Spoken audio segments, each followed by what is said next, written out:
교회는 공식적으로 오늘 예배가 없죠. 없고, 그래서 제가 우리 장로님들하고, 교인들하고는 공식적인 예배가 없지만, 그러나 교회는 예배를 멈춰서는 안 되기 때문에 우리 장로님들하고 당회원 예배만 이렇게 드려야 되겠다 생각을 했습니다. 그래서 지금 이렇게 드리는 예배이고요. 그럼 오늘 왜 이렇게 우리가 예배를 어젯밤 10시 반이 넘어서 이렇게 멈추게 되었는가? 교회는 세상의 빛이죠. 생명을 살리는 것이고요. 또 그리스도의 사랑을 전하는 것이고. 그런데 지금 저도 어제 하루 종일 코로나19 상황을 예의주시해서 인터넷 뉴스, 방송, 전문가들의 주장, 의견 이런 걸 다 들었는데 이제는 방역 당국이 방역할 때는 지났다 이렇게 얘기를 하더라고요. 이제는 국민들 스스로 바이러스를 지켜주지 않으면 이제는 안 된대. 왜냐하면 지금 300명이라고 하는 그 수는 8.15 광화문 집회의 그 수가 아니랍니다. 그건 이번 주에 나온대요. 이번 주를 봐야 된대요. 그 지금 300명이라고 하는 수는 휴가철에 알지 못한, 어디서 어떻게 전파됐는지 경로를 알지 못하는 곳에서 이미 다 감염이 된 거래요. 잠복 기간이 있기 때문에 거기에 광화문 집회가 조금 섞인 거래요. 그렇기 때문에 이번 주에 이제 광화문 집회의 잠복기가 이제 일주일에서 보름이잖아요, 이게. 그래서 이게 지나고 나면 이번 주에 이제 터질 거래요. 그래서 방역 당국이나 전문가들은 이런 일을 이미 다 예상을 하고 있었답니다. 예상을 하고 있었는데 이것이 뭐 갑자기 특별히 된 게 아니고 이미 다 예상된 일이었다. 그런데 거기에 광화문 집회가 불에다 기름을 부어버린 거죠. 이미 지금 그렇게 지금 조용히 막 전파가 되고 있는데 광화문 집회에 불에 기름을 부어버린 거예요. 그러니까 지금 우리가 생각했던 것보다도 훨씬 더 심각하고 또 우리 스스로 여론이 뭐 좋게 말하고 나쁘게 말하고가 중요한 것이 아니고 우리 스스로 지금은 절두절미하게 이 코로나 바이러스에 대한 경각심을 가지고 지키는 것이 생명을 살리는 교회도 동참을 해줘야 되고 예배 드리는 교회도 많아요. 지금 안 드리는 교회도 많고 저희는 어디를 따라가는 것이 아니라 이번에 이거는 우리가 동참을 해야 된다 이런 마음으로 정말 어렵게 결단을 해서 사실은 오늘 예배 드리기로 다 되어 있었죠. 장로님들하고 1차 당회는. 그런데 상황의 모든 걸 봤을 때 우리 교회가 한 주만이라도 아마 다음 주는 더 심각할 것 같아요. 절대 더 좋아질 것 같진 않아요. 왜냐하면 광화문 집회의 그 잠복 기간이 끝나기 때문에. 그래서 다음 주에는 이제 또 상황을 봐야 되겠지만 50명 이하는 예배 드릴 수가 있으니까요. 또 이렇게 예배를 드리는 그 방안을 가장 적극적으로 생각을 하고 있습니다. 그렇게 알아주시고요. 오늘 우리 시대에 가장 적절한 말씀이 골로새서 4장 2절로 6절 말씀이라는 생각이 듭니다. 4장 1절에 보게 되면 기도를 계속하고 기도에 감사함으로 깨어 있어라. 하나님께서 우리에게 기도하지 마라, 예배만 드려라 이랬으면 어땠을까요? 예배만 드려라. 예배는 하나님을 경배드리는 거예요. 하나님의 영광을 올려드리는 것입니다. 그런데 하나님께서 예배만 드려라. 그러면 우리는 그냥 예배만 드려야 돼요. 하나님하고 어떤 이야기도 하면 안 됩니다. 고위직으로 올라갈수록 대화를 소통이 안 된대요.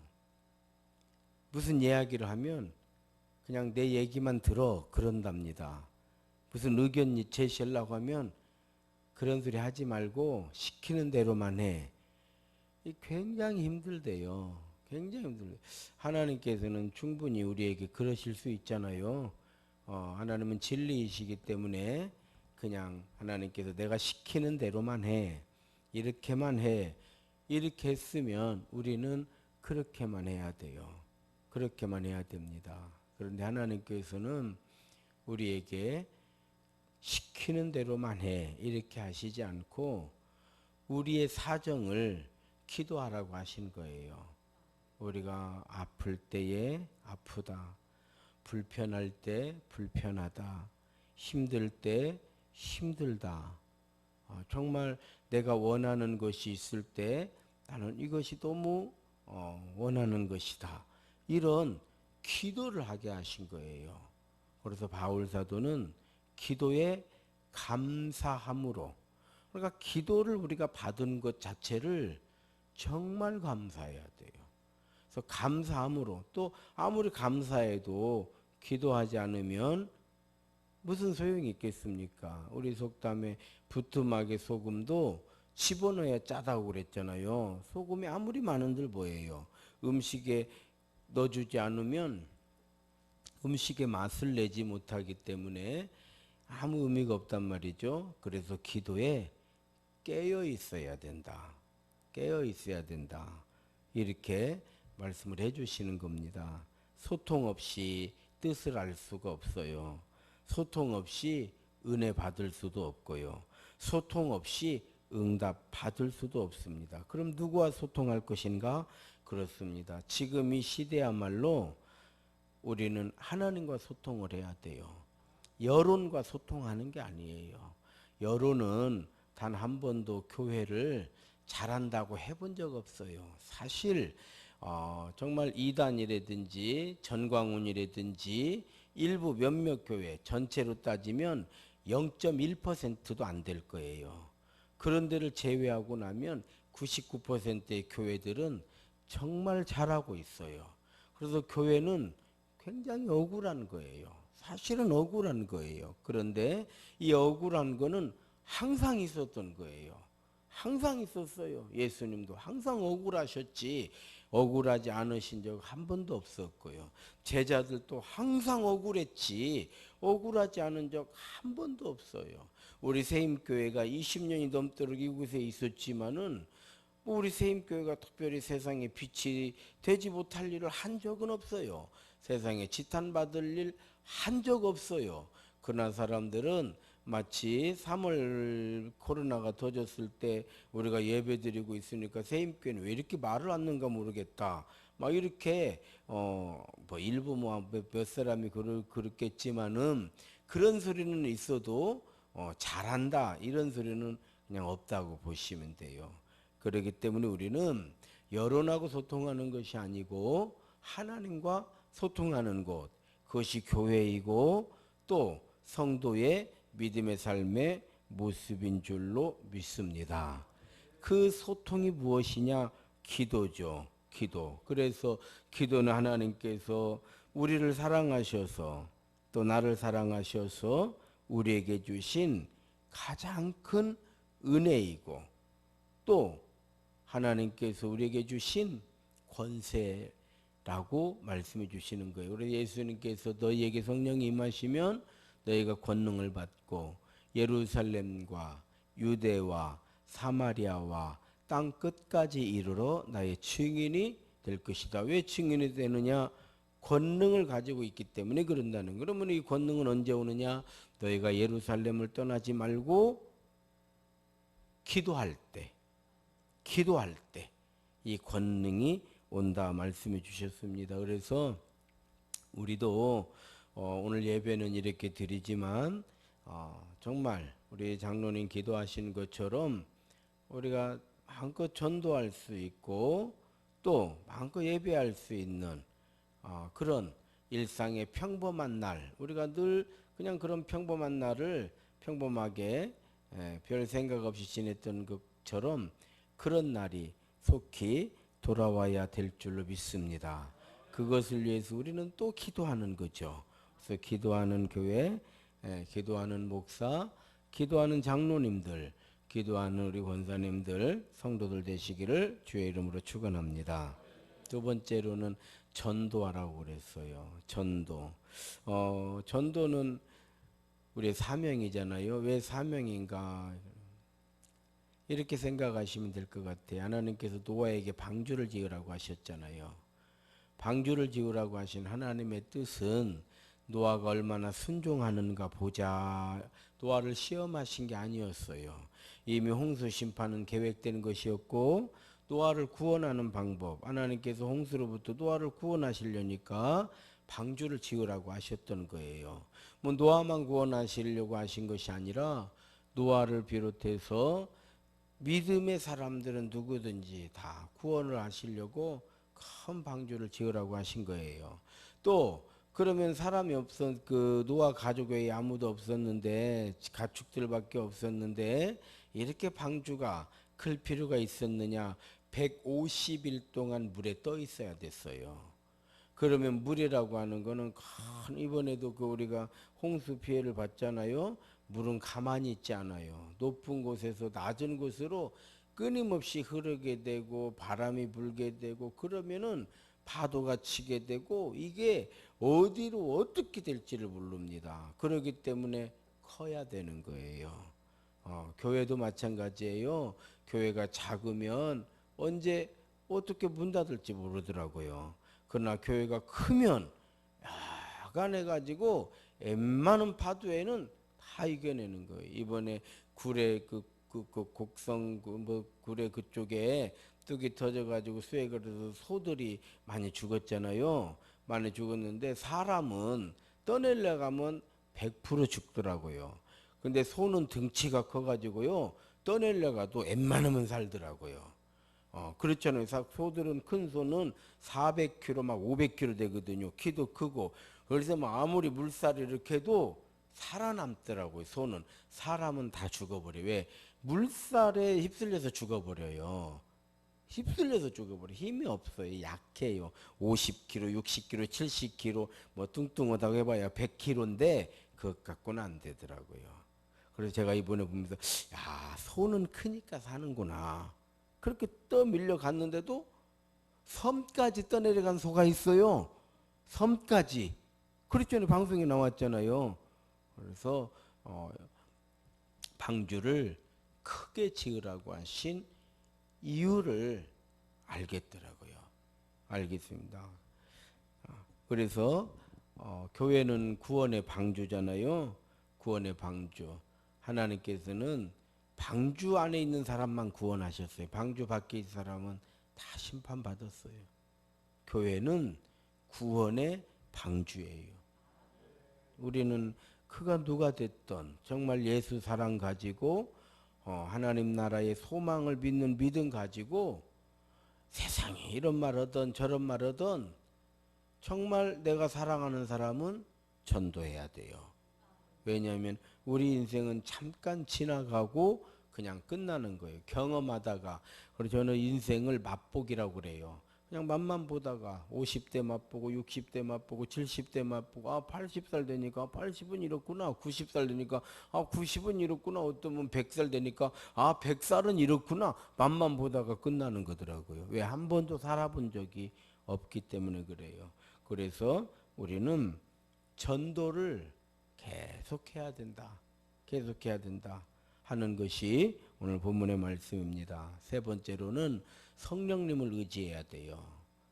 사람의 계획을 세우지만은 그 걸음을 인도하시는 분은 여호와 하나님이십니다. 달리기를 한번 해보십시오. 천변에 가서요. 집에서 나오실 때에 한번 힘껏 뛰어버리라 이렇게 마음 먹고 한번 나와보세요. 그래가지고 천변 이쪽 끝에서 저쪽 끝까지 뛰어갔다 오리라 한번 맘 먹고 한번 나와보세요. 그리고 정말 작심하고 나오셔서 한번 뛰어보세요. 이내 지쳐버려요. 이거는 의지의 문제가 아니에요. 아무리 운동을 많이 해요. 축구 선수도 안 될 거예요. 마라톤 선수나 되려나요? 우리는 이내 지쳐버리는 거예요. 곧 지치는 거예요. 그래서 인간의 지혜, 인간의 지식, 인간의 경험은 금방 한계를 드러냅니다. 여러분 우리나라를 보십시오. 부동산 정책 이렇게 하면 저렇게 되고 이렇게 하면 저렇게 되고 끝도 없이 상황과 상황에 전쟁이더라고요. 코로나 상황도 마찬가지잖아요. 대한민국 대단히 잘한다 했는데 지금 우리도 터져버렸어요. 우리도 터져버렸습니다. 그렇기 때문에 우리 인생의 가장 큰 지혜는 뭐냐? 성령님을 의지하는 거예요. 나를 의지하는 자는 다 넘어지게 되어 있어요. 내 생각을 고집하는 자들은 교만하게 되어 있어요. 내 경험을 확신하는 자들은 오히려 그 경험이 우리를 넘어뜨리게 할 거예요. 가장 큰 겸손은 뭐냐? 성령님을 의지하는 거예요. 우리 교회도 항상 또 우리 세임 성도들도 항상 언제 어디서나 성령님을 의지하고 일희일비하지 말고 겸손히 하나님께서 선한 목자 되셔서 여기까지 인도하신 하나님께서 이제도 인도해 주시리라. 믿음으로 지혜를 구할 때, 용기를 구할 때, 능력을 구할 때 하나님께서 우리의 그릇대로 맞게 채워주실 줄로 믿습니다. 마지막으로 지혜를 구하라 그러잖아요. 지혜는 하나님 손에 있는 거예요. 우리는 왜 지혜를 구해야 되느냐? 하나님께서 지혜로 세상을 만들어 놓으셨기 때문에 그래요. 그래서 세상의 이치를 하나님께서 이루신 하나님 뜻을 아는 방법은 지혜밖에 없는 거예요.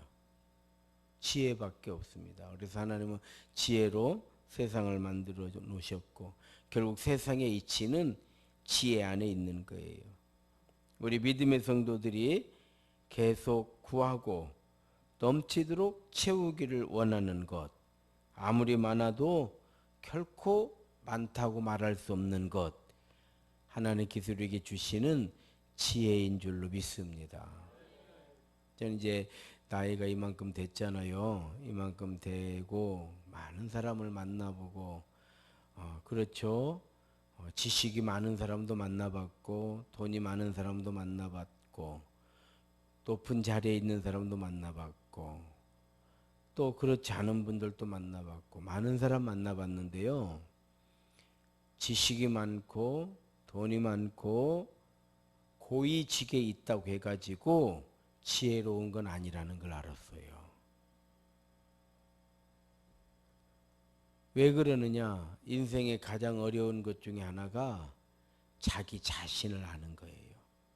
자기 자신을 정말 알기가 어려운 거더라고요. 그러니까 저도 저 자신을 알려고 부단히 노력을 해요. 지피 지기. 먼저 나를 알아요. 나를 모르고 남만 알려고 하기 때문에 우리는 탓만 하는 거예요. 지금 코로나도 사람들이 코로나에 걸리는 것이 왜 무서운가 물으니까요. 사람들이 범죄자 취급하는 게 너무 무섭대요. 저 사람 코로나 걸렸어. 뭐 여기 우리 지역에서도 뭐 어느 교회 목사님이 코로나 걸렸대. 뭐 정말 걸렸는지 모르겠어요. 그런 이야기를 들었어요. 들어도 뭐 그래요. 뭐 삼천동에 어느 교회 목사님이 코로나 걸렸다더라. 그러면 이제 우리가 추측을 하지 않겠어요? 그 광화문 갔다 온 거 아니야? 뭐 어쩐 거 아니야? 왜 이렇게 목사가 조심을 못해? 목사가 걸리면 어떻게? 많은 말들이 나오겠죠. 이 스트레스가 엄청나대요. 엄청나대요. 그래서 지혜를 구하고 지금은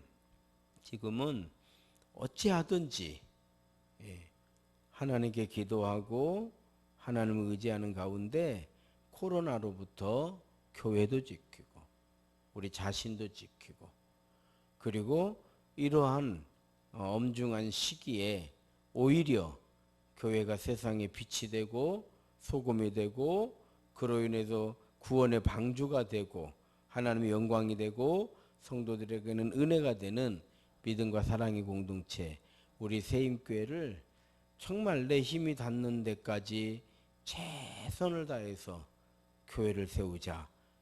이런 마음이 우리 안에 있을 때 하나님의 성령께서 주시는 은혜의 마음이고 능력의 마음이고 믿음의 마음인 줄로 믿습니다. 이것은 우리가 마땅히 해야 할 일이기에 제목이 마땅히 해야 할 일, 기도하는 일, 전도하는 일, 성령을 의지하는 일, 지혜를 구하는 일. 이런 우리 세임 성도들이 다 되시기를 주의 이름으로 축원합니다. 기도하시죠.